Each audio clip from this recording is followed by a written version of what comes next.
শঙ্খ meeting করতে আসছি বলে এলো না, কেন এলো না সেটাও বুঝতে পারছি না। আমার মনে হয় ওর এই ডিসিশন আগে নেওয়া ছিল না। ওর সঙ্গে কথা হয়েছে মোহরে, জানো তো? কিন্তু মুহূর্তে সেটা অস্বীকার করছে। সে তো অস্বীকারিত করছে। এমন কিছু কথা, গোপন কথা একমাত্র মোহরই জানে।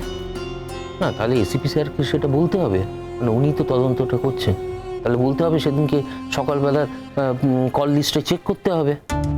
তার কারণ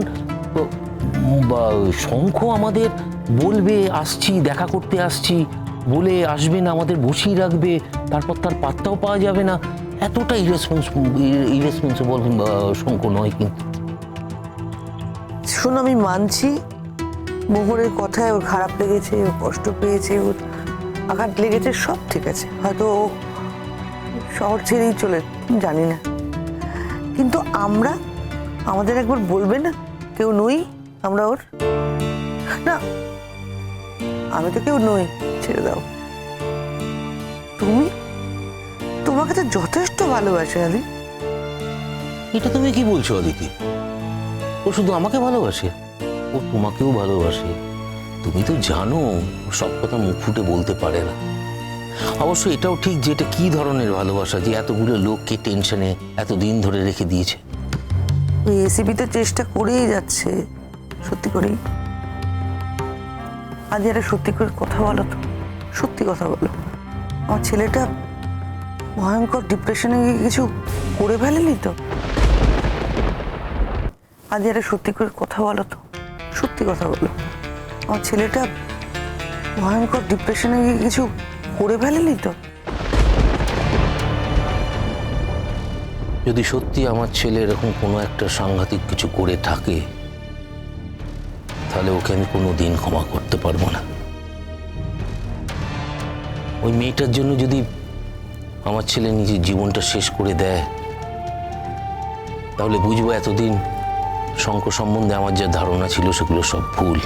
শঙ্খ বেসিক্যালি একটা পুরুষ, স্বার্থপর, নিজের স্বার্থ ছাড়া আর কিচ্ছু বোঝে না। ওই মেয়েটাই ওর জীবনের সব কিছু হলো। ওর জীবনে আমাদের কোনো দাম নেই, আমাদের কোনো অস্তিত্ব নেই। সেটাই তো প্রমাণ করলো, তুমি বলো। একটা ফোন, ঠিক ও কোথাও কিচ্ছু হয়নি, ও ইচ্ছে করে না, ইচ্ছে করে হারিয়ে গেছে।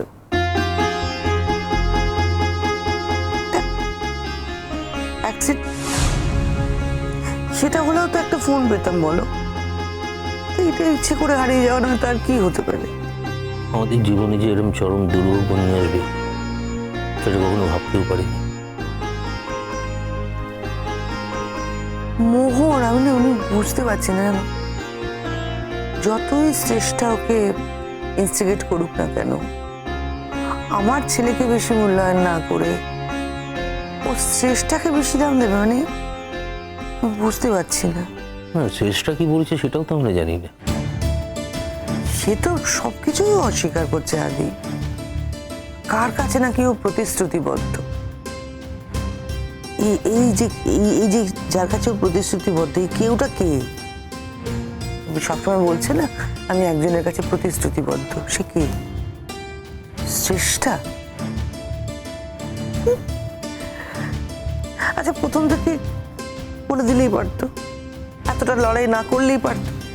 যখন আমার ছেলে বিদেশ যেতে চাইলো তখনও বলতে পারতো। এখন দেখো গিয়ে চেষ্টাকে বলেছি না, আমার শঙ্খকে আমি তোমার কাছে ফিরিয়ে দিলাম। উফ, এইসব বয়স না, সব মহানুভবতার গল্প তো অনেক আছে, অনেক ঘটনা আছে। ভালো লাগছে না আমার। প্রত্যেকটা ফোন আসে আর আমি ভাবি এবার কোনো খবর আসছে। আমাদের জীবনটা আস্তে আস্তে অন্ধকারের দিকে ঢুকে যাচ্ছে, নীতি সেটা বুঝতে পারছো? হয়তো আমি তোমায় একটা কথা বলে রাখলাম, ওই মেয়েটাকে কিন্তু আমি কিছুতেই ছাড়বো না, কিছুতেই না। আমার শঙ্কর যদি কিছু হয়ে যায়, আমার ছেলের যদি কোনো ঘটনা ঘটে যায়, তাহলে কিন্তু আমি মেয়েটাকে হিড় হিড় করে টেনে নিয়ে আসবো। আমার ছেলের খুনি বলে আমি বিচার চাইবো, তোমার ছাত্রী বলে কিন্তু আমি ছেড়ে দেবো না। আবার কাঁদছো কেন? আরে কিচ্ছু খাওয়া দাওয়া করছো না, তুমি তো দুর্বল হয়ে পড়ছো। প্লিজ অন্তত জুসটা খেয়ে নাও। আমার গলা দিয়ে নামছে না আদি, আমি ভাল লাগছে না, পারছি না। তুমি নিজে না খেয়ে আছো, কিন্তু তুমি খাও তাহলেই আমি খাবো। আমি পারবো না আদি, আমার না পারতে তোমার হবে অদিতি, আশ্চর্য কথা। আচ্ছা শঙ্কর যদি কোনোদিনই না ফিরে আসে তাহলে কি আমি তোমায় না খেতে দিয়ে মরতে দেবো? কিছুতেই না, তখন বাধ্য হয়ে আমাকে হসপিটালের হেল্প নিতে হবে। তুমি চুপ করো না প্লিজ, এগুলো আমাকে বলো না প্লিজ।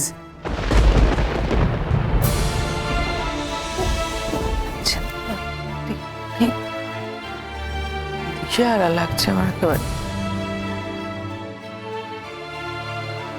আরে আমি তো এমনি কথার কথা বলেছি।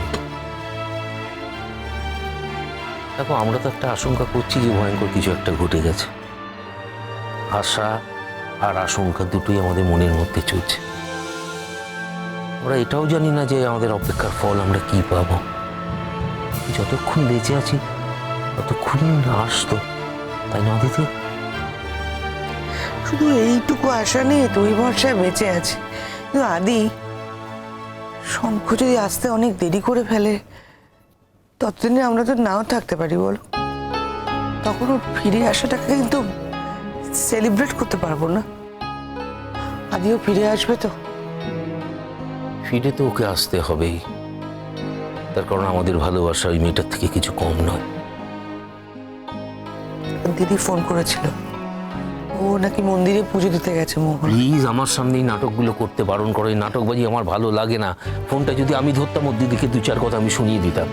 ওরা তো ওদের মতো করে চেষ্টা করছে, কি করবে বলো। মোহন নাকি আবার মন্দিরে গিয়ে ফেরেনি, ওরা আনতে গেছে। সব নাটক, সব নাটক। এখন দেখাচ্ছে যে শঙ্করকে কতটা ভালোবাসতো। না ভালোবাসে আদি, দেখো যতই রাগ করো, যতই আমি রেগে যাই, ভালোবাসে শঙ্কর। তুমি প্লিজ ওর হয়ে কিছু বলো না। আমি ওর হয়ে কিছু বলছি না, কিন্তু কি বলতো, ভালোবাসার কিছু চিহ্ন থাকে তো, সেই চিহ্নগুলো আমি মোহনের মধ্যে দেখতে পেয়েছি। আমার চোখ ভুল করেনি। যদি ভালোই বাসতো তাহলে আমার ছেলের জীবনটা এইভাবে অনিশ্চিত করে দিতে পারতো না। ও জানতো না এইভাবে কথা বললে শঙ্কর কি রিয়াকশন হবে। হ্যাঁ, শঙ্কর তো আগেই চলে যেতে চেয়েছিল, তারপর ওদের বিয়ে হলো। সামাজিক বিয়ের জন্য যখন ওরা তৈরি হচ্ছে, সেই সময় যদি বলে যে বিয়ে করা আমার পক্ষে সম্ভব নয়, তাহলে ও জানতো না যে শঙ্কর কতদূর পর্যন্ত স্টেপ নিতে পারে। এমন কি হতে পারে যে ও বিদেশ চলে গেছে? আরে বিদেশে গেলে অন্তত একবার তো জানাবে আমাদের, অন্তত এইটুকু তো জানাতে পারবে যে আমি ভালো আছি, আমি বেঁচে আছি। আর সেদিনকে ও বাড়ি থেকে বিদেশে যাওয়ার জন্য তো বেরোয়নি, তাহলে তো আমাদের সাথে মিটিংটাই করতো না। ও তো হাসি মুখে খোলা মনে আমার সাথে যেভাবে কথা বললো, তাতে তো আমার মনে হলো যে সমস্যা মিটে গেছে। আর সেই আশাতেই তো আমরা সবাই একসাথে হয়েছিলাম। আর ও তো শুধু আমাদের একা ডাকেনি, ও তো তিতিরদেরও ডেকেছিল, এসিপি স্যারকে পর্যন্ত ডেকেছিল। তো সবাইকে যখন ডাকলো, মিটিংটা করলো না কেন সেটাই তো বুঝতে পারছি না। সবকিছু কিরকম গুলিয়ে যাচ্ছে আদি, আমি কিচ্ছু বুঝতে পারছি না। আমি চাইছি সূর্যের মতো সবকিছু সত্যি হয়ে যাক, সূর্যের আলোর মতো সবকিছু পরিষ্কার হয়ে যাক। সবকিছু এলোমেলো হয়ে আছে, আমি না আর পারছি না নিতে, বিশ্বাস করো, আমি সহ্যই করতে পারছি না।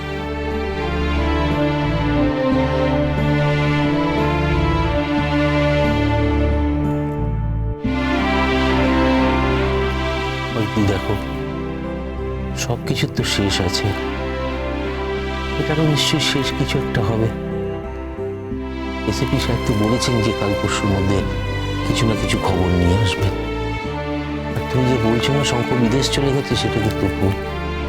ওর নাম নিয়ে সব জায়গায় চেক করা হয়েছে, কোনো জায়গায় ওর নাম পাওয়া যায়নি, ও বিদেশ যায়নি। আমার ছেলে আদি, আমার ছেলেটা কি নিরুদ্দেশ হয়ে গেল? কি বলবো বলো, তুমি যেখানে আমিও তো সেখানে। সত্যি যেটা সেটা তো আমরা কেউই জানি না।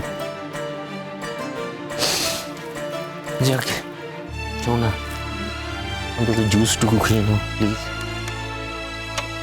আরে খেয়ে নাও, আমি জানি তোমার কষ্ট হচ্ছে, কিন্তু তুমি তো জানো যে আমি একদম খিদে সহ্য করতে পারি না। খিদে পেলে আমি পাগল হয়ে যাই, আমি একদম না খেয়ে থাকতে পারি না। কিন্তু তুমি খাচ্ছ না বলে আমিও কিন্তু কিছু খেতে পারছি না। তো অন্তত জুসটুকু খেয়ে নাও তুমি, তাহলে আমি একটু জুস খেতে পারি। ঠিক আছে, আমি খাচ্ছি, তুমি খাও। না না না, তুমি খাও, আমিও খাচ্ছি।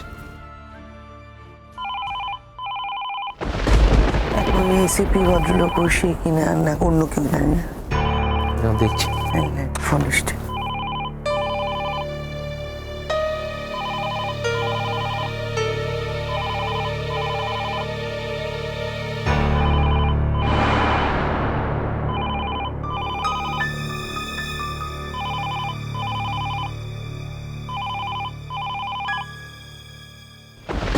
হ্যালো বাবা, শঙ্খ, শঙ্খ, অদিতি, অদিতি, শঙ্খ ফোন করেছে, তাড়াতাড়ি এসো। অদিতি, তুমি কোথায় আছো? তুমি কেমন আছো? তোমার কোনো খবর পাচ্ছি না কেন?